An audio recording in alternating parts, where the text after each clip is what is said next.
Buenas noches, bebés, ¿cómo están? Bueno, ¿se acuerdan que les había contado que el gym me salvó la vida? Bueno, todo empezó cuando yo tenía 14 años, casi 15, falleció mi abuelo materno. Ahí mi familia se fue al carajo, por así decirlo. Eh, Fue un golpe bastante bajo, yo estaba a un mes de cumplir 15 años y la verdad que fue un golpe súper bajo. Nos tiró abajo, ese año me quedé de curso, mi familia estaba medio como que en crisis, empezaron los vicios, empecé a salir, empecé a fumar, empecé a tomar. Obviamente todo esto venía en consecuencia de ocultar lo que me pasaba, lo que me dolía dentro.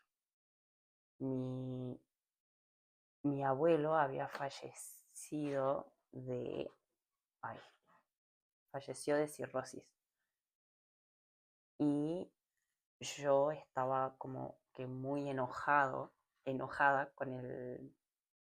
con esa enfermedad y por ende también con el alcohol. En mi casa se acostumbró siempre a beber. Lo hacía mi abuela, lo hacía mi papá, lo hacía mi mamá y como que yo lo tenía normalizado. Obviamente nunca me lo prohibieron porque era como que muy normal. Entonces yo lo hacía delante de ellos, no les ocultaba que tomaba, pero sí les ocultaba que fumaba. Al tiempito probé la marihuana. ¿Por qué? Porque mi hermano lo hacía y era tema de pelea con mamá y papá siempre. Entonces yo decía, ¿qué le gusta tanto de eso a él para que lo reten todos los días, haya problemas todos los días y él lo siga haciendo? Entonces yo digo, bueno, si tan copado es, yo quiero probar. Así que obviamente que fui y hice, probé.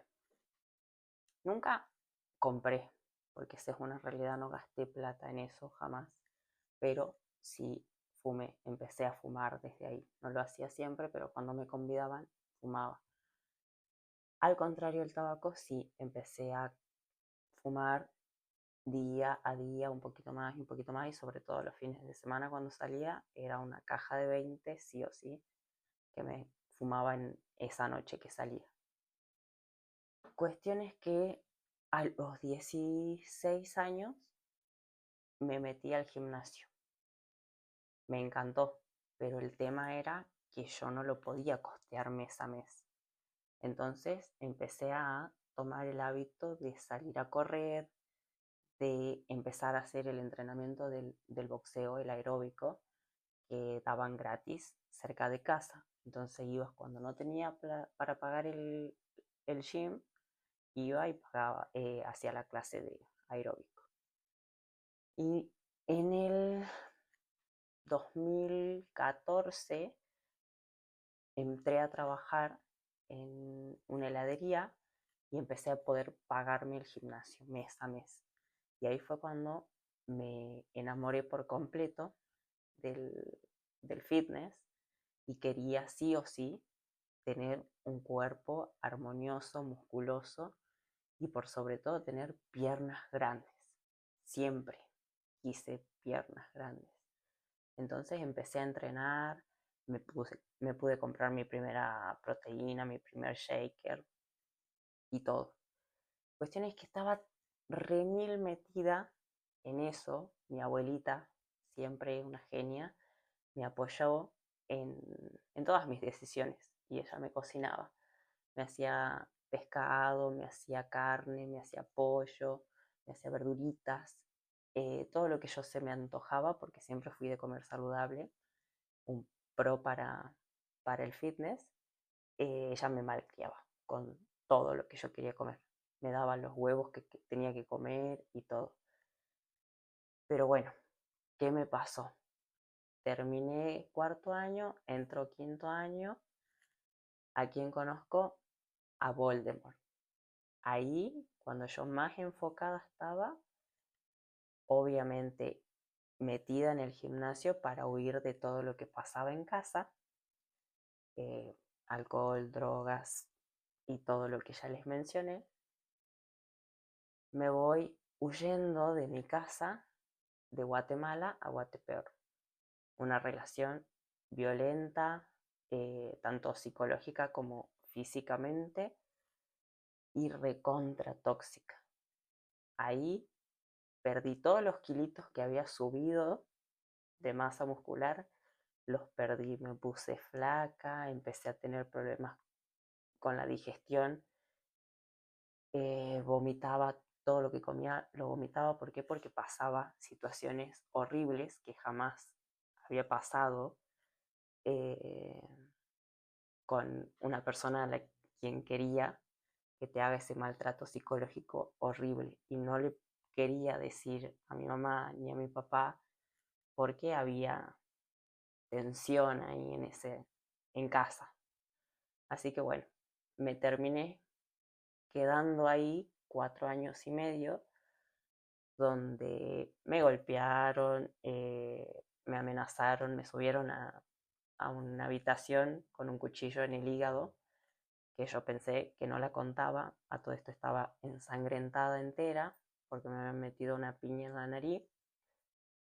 Y me quedé ahí por miedo. Ya al último era como que me amenazaba con hacerle daño a mi sobrino, a mi papá, a mis hermanos, a mi familia en general. Así que yo seguía ahí porque tenía miedo de que algo me pasara o les pasara. Hasta que tomé el valor de empezar a meterme más en el ambiente del fitness, porque obviamente todo el trabajo que conseguía, él me lo boicoteaba. ¿Por qué? Porque era demasiado celoso, entonces iba y hacía escenas donde me terminaban corriendo de los trabajos, obviamente, porque ¿quién va a querer tener a una sometida? Entonces me metí a entrenar duro, me separé del gimnasio, o sea, él iba a su gimnasio, yo iba al mío, y ahí conocí a mi mami Chuli. Fue mi hada madrina en ese momento, y ella fue la que me dio trabajo, y a cambio de mi trabajo me pagaba mi alimentación, que no me daba a mí para pagármela, y ella me pagaba suplementación y alimentación, y me entrenaba también. Era como su conejillo de indias también. Así que me dijo, nos subamos a competir.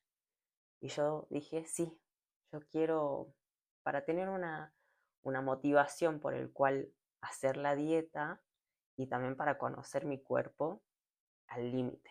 Así que me reemocioné y tenía todo lo que yo quería, así que no había forma de fallar. Y yo lo daba todo, todos los días.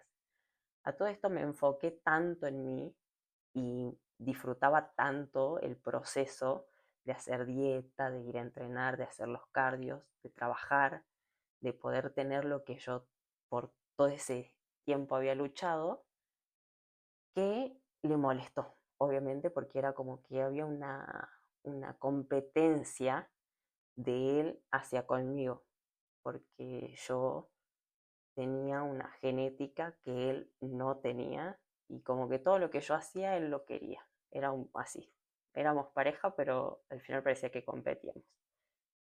Y en ese momento me estaba engañando, obviamente, pero me da a elegir entre el gimnasio y la competencia, porque a todo esto era, ay, qué fea que estás flaca, que dónde están las nalgas, que estás horrible, que anda, comete una torta y déjame de molestar porque sos insoportable a dieta, y así. Todo el tiempo era una violencia psicológica horrible.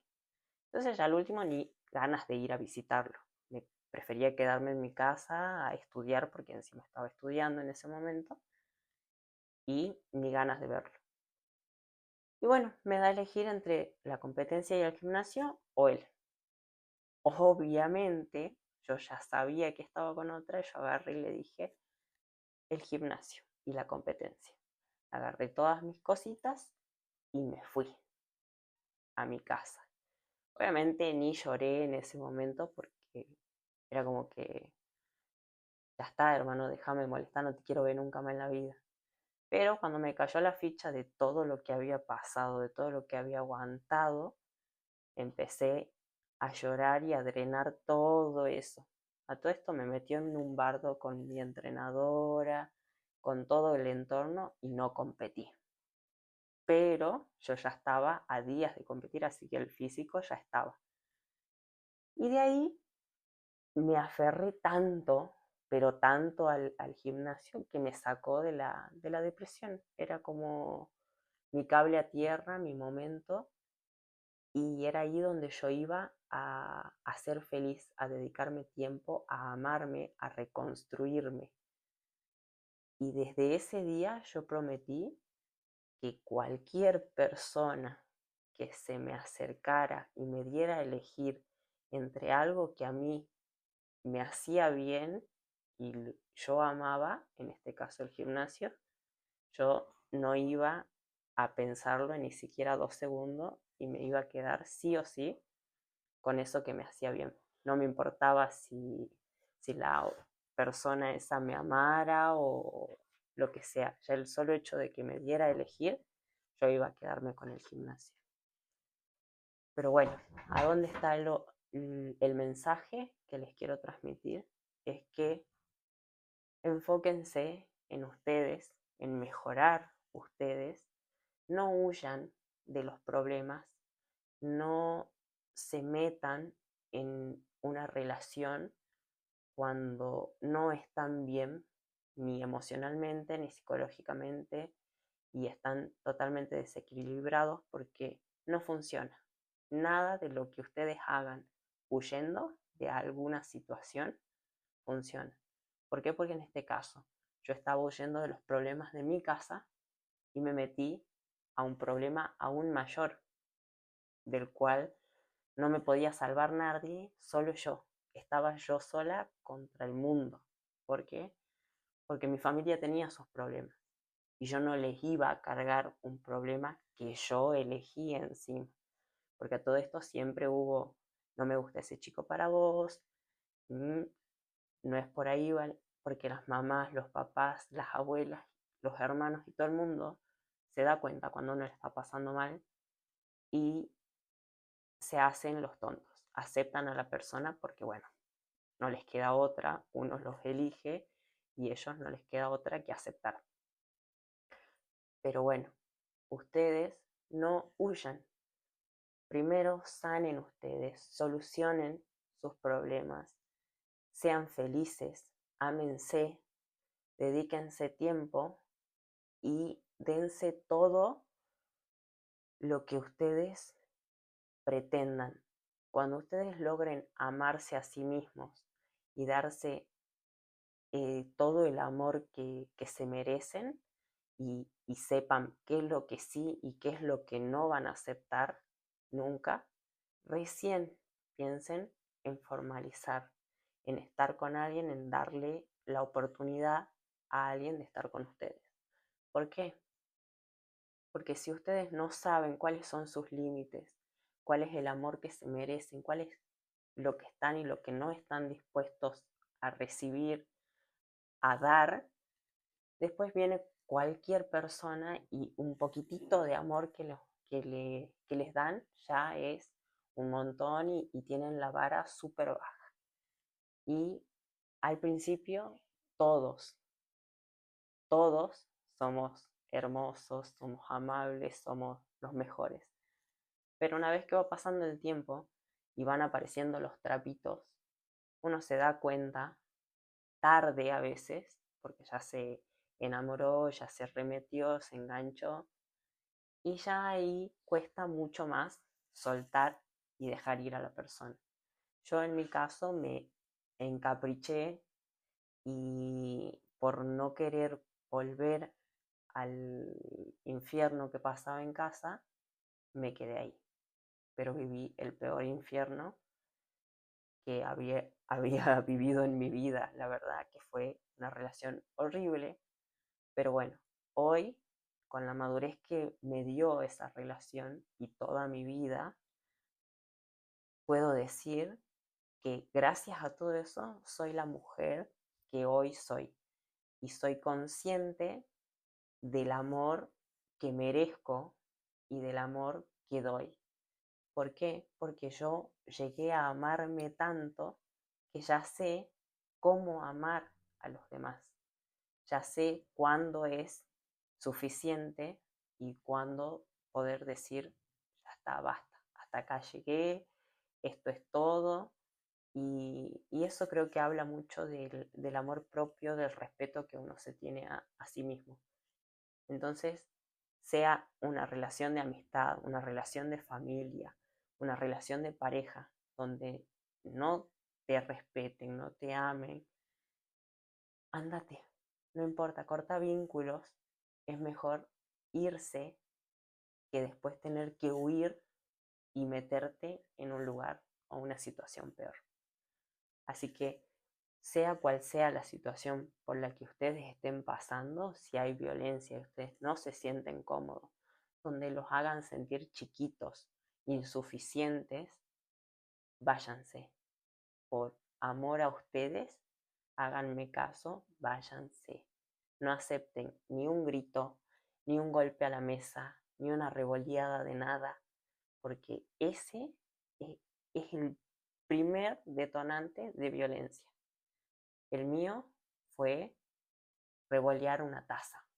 ¿Por qué? Porque sin querer le golpeé el ojo.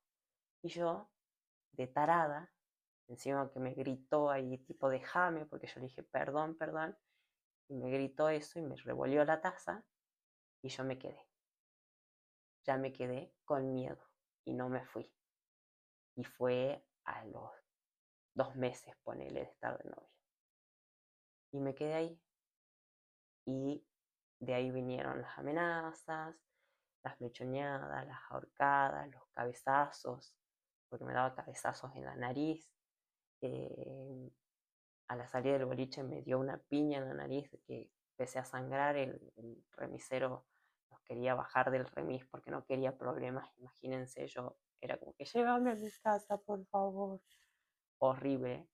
Me costó mucho tiempo contarlo a esto, porque imagínense, estaba mi cara desfigurada y estuve encerrada en su casa hasta que se me pasó. De hecho, me quedó como un pequeño tajito ahí de la cicatriz que tenía, pero yo no lo pude contar hasta que pasó 2 años de dejarlo y de denunciarlo y todo lo que pasó después, que le pude decir a mi mamá, sí, me pasó esto, esto, esto, esto fue lo que viví. ¿Por qué? Porque yo tuve que pasarlo sola, porque yo sola me había metido ahí y no quería vincular a más nadie. Así que yo solita hice el proceso, me armé de valor, de fuerza y salí de ahí.